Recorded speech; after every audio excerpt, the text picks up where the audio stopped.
नमस्कार, आप देख रहे हैं न्यूज एक्सप्रेस। मेरा नाम है ऋतिक ठाकुर।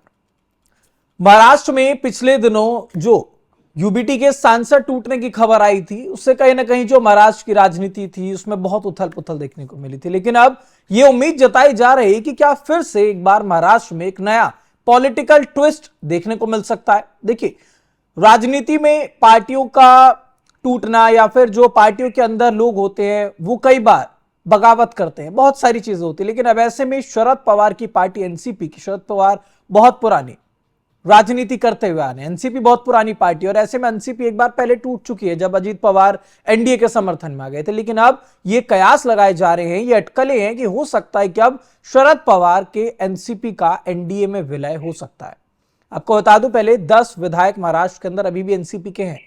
अब ऐसे में बहुत सारी बातें जो है वो निकल कर आ रही है, कई सारी तस्वीरें निकल कर आई जब एकनाथ शिंदे के कमरे में शरद पवार अपने विधायकों के साथ मुलाकात करते हैं।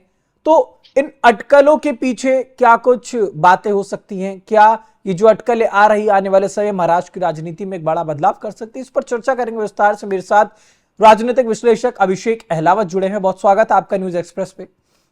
अभिषेक जी, सबसे पहले तो ये जो अटकलें शरद पवार के विलय की बात एनडीए में हो रही है, इसको आप किस तरह से देखते हैं? ऋतिक, देखिए, राजनीति में कोई परमानेंट दोस्त होते हैं ना परमानेंट दुश्मन होते हैं। ये केवल सहूलियत का एक खेल है राजनीति। जहां आपको बेहतर मौके नजर आते हैं उसी तरफ को राजनीतिक लोग अपना सुर बदल लेते हैं। शरद पवार जी एक हैवीवेट नेता माने जाते हैं, मात्र महाराष्ट्र के नहीं पूरे भारत के। जो शुगर इंडस्ट्री लॉबी है, एक तरीके से उसके लीडर हम उनको कह सकते हैं। नितिन गडकरी जी भी स्वयं शुगर लॉबी के ही एक व्यक्ति माने जाते हैं बीजेपी में, और कांग्रेस में कहीं ना कहीं उनका काउंटर बैलेंस शरद पवार जी हैं। तो शुगर इंडस्ट्री जो है वो भारत में पॉलिसी निर्धारण में, जैसे हम E20 और एथनॉल ब्लेंडिंग देख रहे हैं, तो इसके पीछे एक बहुत बड़ा हाथ शुगर इंडस्ट्री का है, और शुगर इंडस्ट्री का एक बहुत बड़े पितामह शरद पवार जी माने जाते हैं। एथनॉल ब्लेंडिंग का जो प्रोजेक्ट है, आज उसे नितिन गडकरी जी के नाम दिया जा रहा है, परंतु उसके असली जनक माननीय शरद पवार जी थे। तो आज जिस तरीके से हवा का रुख चल रहा है, तो कहीं ना कहीं बिना आग के धुआं तो होता नहीं है। जिस तरीके से मीटिंग्स महाराष्ट्र में, राजनीतिक हलचल जिस तरीके से तेज है महाराष्ट्र में इस समय, कुछ भी होना संभव है। जी ऋतिक।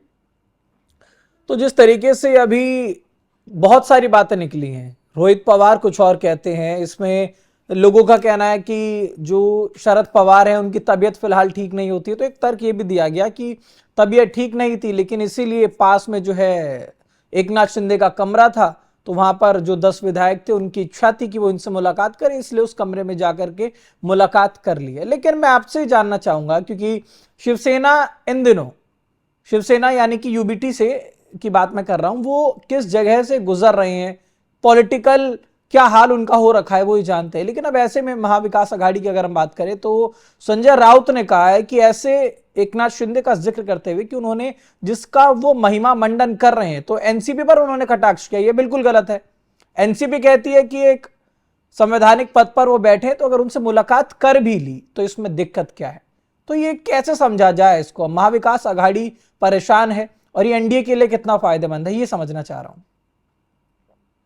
आप एक चीज देखिए, इस समय जब ये महाविकास आघाड़ी जब अपनी सरकार लाने में कामयाब हुई थी, उस समय उद्धव ठाकरे की जो गुट था, शिवसेना का गुट, वो संयुक्त था और वो बहुत ही शक्तिशाली था। और उसके बेसिस पे एक स्ट्रॉन्ग कोalition महाराष्ट्र में संभव था, जिसकी सरकार वहां पे बनानी संभव नजर आ रही थी। एक स्ट्रॉन्ग कोalition था। आज वो कोalition पूरी तरीके से तितर बितर हो चुका है।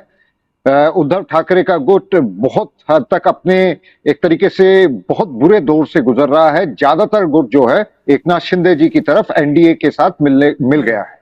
वो दूसरी तरफ अगर हम देखें तो एनसीपी भी कोई खास अच्छे दौर से गुजर नहीं रही है, और कहीं ना कहीं सोनिया गांधी जी और उनके सुपुत्र राहुल गांधी जी के नेतृत्व को हम सभी ने देश भर में देख लिया है। वो कोई दमदार प्रेजेंस अपने दम पे कहीं भी नजर आते नहीं दिख रहे हैं। तो एनसीपी के लिए इस समय ऑप्शंस को अगर वो वैल्यूएट कर रहे हैं तो इसमें कोई बुराई नजर नहीं आती। और संजय राउत जी कहीं ना कहीं मुझे उद्धव ठाकरे की जो सेना है उसकी जो आज गिरावट हम देख रहे हैं उसमें सबसे बड़े सूत्रधार अगर किसी व्यक्ति को कहा जाए तो माननीय संजय राउत जी को कहना गलत नहीं होगा। जी ठीक है, लेकिन क्योंकि संजय राउत जिस तरीके के बयान देते हैं, हमने देखा तिलमिला जाते हैं वो, इसमें कोई दो राय तो नहीं, क्योंकि जब सांसद भी टूट रहे थे तो क्या क्या किन भाषा का उन्होंने इस्तेमाल किया वो पूरा भारत जानता है। लेकिन अब ऐसे में ये समझना जरूरी है कि एनसीपी, शरद पवार एक चेहरा बड़ा है, ये माना जाए कि अगर राजनीति या चुनाव वहां पर कहीं पे भी हो देश भर में, शरद पवार अगर खड़े होते तो एक इम्पैक्ट जरूर होता है, एक मजबूत चेहरा वो है। तो अगर एनसीपी का विलय एनडीए में होता है तो इससे उद्धव की पार्टी को और कांग्रेस को सबसे बड़ा नुकसान क्या होगा और महाराष्ट्र की राजनीति पर इसका क्या असर होगा? देखिए, महाराष्ट्र की राजनीति में यह सुनिश्चित हो जाएगा कि उद्धव ठाकरे और कांग्रेस आने वाले चुनावों में, या अगर हम बात करें लोकसभा के चुनावों में, किसी भी हालत में एनडीए के किले को चंक भी पहुंचाने की हालत में नहीं रहेगी। क्योंकि शरद पवार और उनकी बेटी जो उनकी बेटी हैं, उनको भी जिस तरीके से ऑपरेशन सिंदूर के बाद एनडीए ने बहुत आगे बढ़ चढ़ के उनको मौका दिया था, विदेशों में भेजा था भारत का प्रतिनिधित्व करते हुए, तो वहीं से कहीं ना कहीं सिग्नल मिलने शुरू हो गए थे कि एनडीए को शरद पवार और उनकी पुत्री पर विश्वास है कि वो कभी ना कभी एनडीए के खेमे में आ सकती हैं। और अगर ऐसा होता है तो महाविकास अघाड़ी का आप एक तरीके से अंत होते हुए देख रहे हैं। ठीक है, क्योंकि शरद पवार की हम बात कर रहे हैं, शरद पवार वही नेता है जिनके लिए कहा जाता है, अभिषेक जी, कि वो अपने जो पत्ते हैं वो आखिरी वक्त तक छुपा के रखते हैं। अब ऐसे में जैसे हम देख रहे हैं एनसीपी की बात हो रही है, अब एक तरफ ये कहा जा रहा है कि दबाव की राजनीति है, पॉलिटिकल प्रेशर क्रिएट किया जा रहा है, विपक्ष को डराने की कोशिश है। मैं आपके अनुभव से, आपकी जानकारी के मुताबिक आखिरी सवाल आपसे लेना चाह रहा हूं कि ये जो भी बातें हो रही हैं इसको आप कैसे देख रहे हैं? महज एक पॉलिटिकल शोर की तरह आप देख पा रहे हैं या फिर हकीकत में कोई नया राजनीतिक भूकंप महाराष्ट्र में आने वाला है? देखिए, शरद पवार जी वो हस्ती हैं जिन्होंने सोनिया गांधी जी की प्रेसिडेंटशिप कांग्रेस की अस्वीकार करते हुए कांग्रेस से इस्तीफा दे दिया था और एनसीपी का निर्माण किया था। और एनसीपी अपने आप में महाराष्ट्र की सबसे स्ट्रॉन्ग पार्टी के तौर पे एक जमाने में उभरी थी।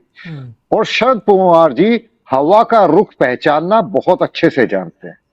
तो कहीं ना कहीं बिना आग के धुआं होता नहीं है, कुछ ना कुछ तो पर्दे के पीछे बिल्कुल चल रहा। मतलब कोई ना कोई खिचड़ी जरूर पक रही है, ये तो तय है, क्योंकि ऐसी बातें अगर हो रही है। अब आने वाला समय बताएगा ये कि एनसीपी के जो 10 विधायक हैं वो क्या वाकई में एनडीए में जाते हैं, या ये जो शोर है ये महज एक राजनीतिक शोर है, पॉलिटिकल प्रेशर क्रिएट किया जा रहा है। क्योंकि बहुत सारी बातें हैं। महाविकास अघाड़ी की अगर हम बात करें तो हम देख रहे हैं किस तरीके से जो दो फाड़ है वो वहां पर देखने को मिल रही है। लेकिन अब फिलहाल क्योंकि ये हकीकत है, इसमें कोई दो राय नहीं, शरद पवार जो हैं वो पिछले कुछ दिनों से बीमार जरूर चल रहे हैं। और ये हवाला दिया जा रहा है कि एकनाथ शिंदे का जो कमरा है वो बहुत पास में था, इसीलिए वहां पर बैठ करके मुलाकात कर ली गई। वो तस्वीर जो साझा हो रही है, क्योंकि राजनीति है, एक बात बहुत क्रिस्टल क्लियर होती है, पॉलिटिकल करियर की हम बात करते हैं या फिर पॉलिटिकल सीन की अगर हम बात करें, एक तस्वीर बहुत सारी बातें बयां करती है। वो कहावत है ना कि इंग्लिश में कि every picture tales a story, ये वही वाली बात है। अब आने वाला समय बताएगा कि महाराष्ट्र में जो राजनीति है वो किस तरफ जाती है, क्या वाकई में महाराष्ट्र में एक नया पॉलिटिकल ट्विस्ट आने वाला है। फिलहाल इस खबर पर आपकी क्या राय है, हमें कमेंट बॉक्स में जरूर बताइएगा। देश दुनिया से जुड़ी तमाम खबरों के लिए देखते रहिए न्यूज़ एक्सप्रेस।